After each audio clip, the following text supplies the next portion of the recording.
Apa kabar pemirsa? Kita berjumpa dalam Warta Parlemen, informasi aktual seputar parlemen bersama saya Nandita Eriska.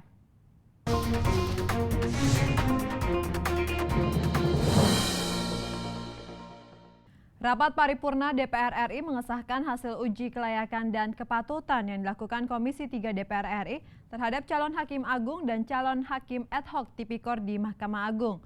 Berikut laporan rekan Sanika Sembiring dari ruang rapat paripurna.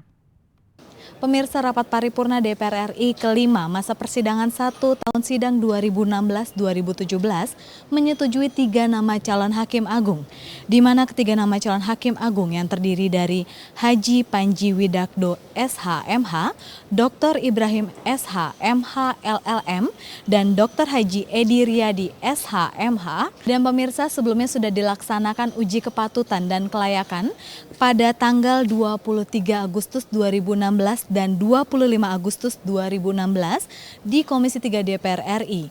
Dan uji kelayakan dan kepatutan ini diikuti oleh 5 nama calon hakim agung dan 2 nama calon hakim ad hoc tipikor di Mahkamah Agung.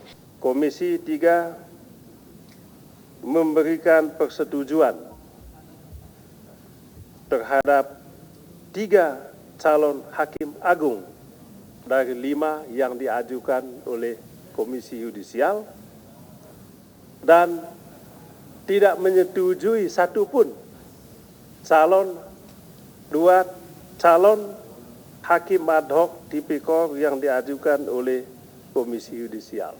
Dalam rapat pleno yang dilaksanakan di Komisi 3 DPR RI pada tanggal 30 Agustus 2016, maka Komisi 3 DPR RI hanya menyetujui 3 nama calon hakim agung.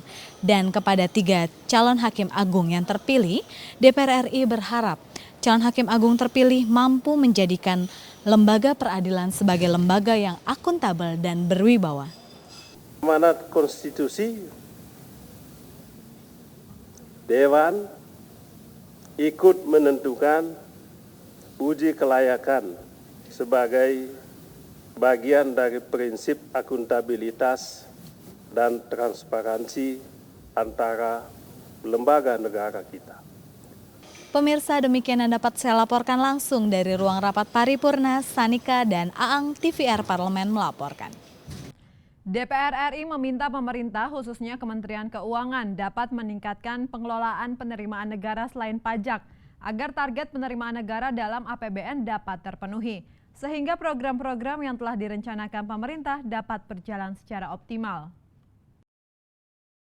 Ditemui usai rapat panitia kerja Badan Anggaran DPR RI mengenai asumsi dasar pendapatan defisit dan pembiayaan era APBN 2017 bersama dengan pemerintah baru-baru ini, anggota Badan Anggaran DPR RI Bambang Haryo Soekartono mengatakan pemerintah harus optimal dalam mengelola keuangan negara, salah satunya penerimaan negara bukan pajak atau PNBP.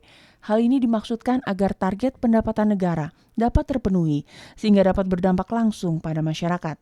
Bambang Haryo menambahkan, pengelolaan penerimaan negara bukan pajak dapat meningkatkan pendapatan nasional dan dapat membiayai pelaksanaan program-program pemerintah dan pembangunan. Kita perlu mencari hal-hal yang bisa memberikan satu pelayanan yang lebih di sektor mana untuk dimasukkan di dalam PNBP yang baru. Ya tentunya rakyat tidak merasa dirugikan, tentunya rakyat merasakan ada satu pelayanan yang lebih gitu. Jadi kita tetap inginnya mendorong penerimaan negara bukan pajak ini, PNBP ini maupun BLU terutama ini juga mengalami penurunan. Anggota Badan Anggaran DPR RI, Aziz Samsudin, mengusulkan agar pemerintah khususnya Kementerian Keuangan sebagai koordinator pengelolaan penerimaan negara bukan pajak untuk membuat platform sistem pengelolaan PNBP lebih rinci. Menurut Aziz, pembuatan sistem platform harus melibatkan pihak ketiga untuk memberikan pelayanan terbaik kepada masyarakat. Baik itu sehingga kementerian dan lembaga dalam melakukan pelayanan kepada masyarakat bisa lebih fokus pertama, kemudian bisa merupakan check and balance. Ada pihak yang kita bisa melakukan check and balance. Dan Menteri Keuangan bisa melakukan itu secara terbuka, transparan, dan akuntabel dalam melakukan itu. Sehingga jelas Dan pihak ketiga itu tentu dengan sistem yang kita buat bersama secara ketat. Winnie dan Rifki, TVR Parlemen melaporkan. Untuk melihat dari dekat perkembangan proyek pembangunan Pasar Klewer Solo yang mengalami kebakaran pada tahun 2014 lalu, Komisi 6 DPR RI melakukan kunjungan spesifik ke Kota Solo, Jawa Tengah baru-baru ini.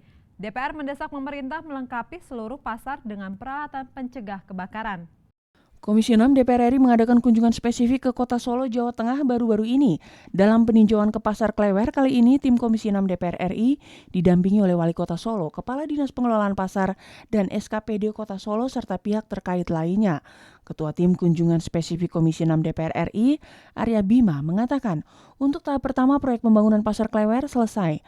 Wali Kota masih mengusulkan ada pembangunan tahap kedua, yakni pengembangan pasar pada sisi timur.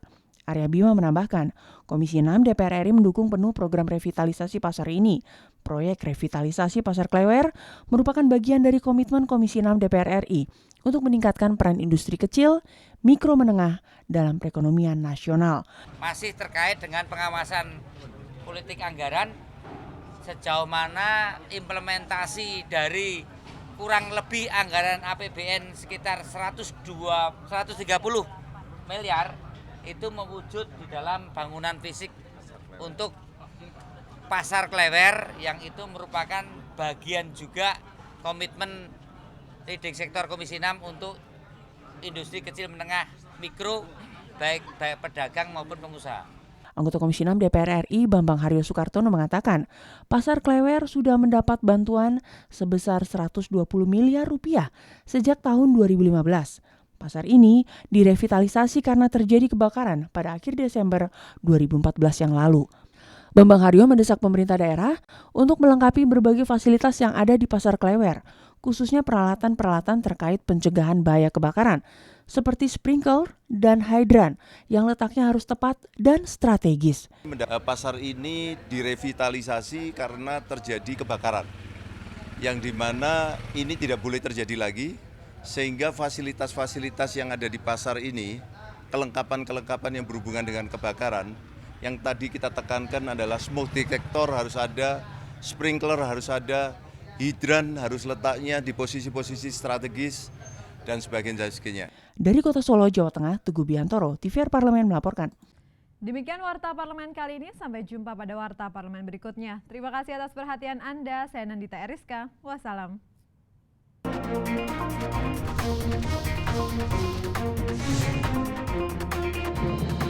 you.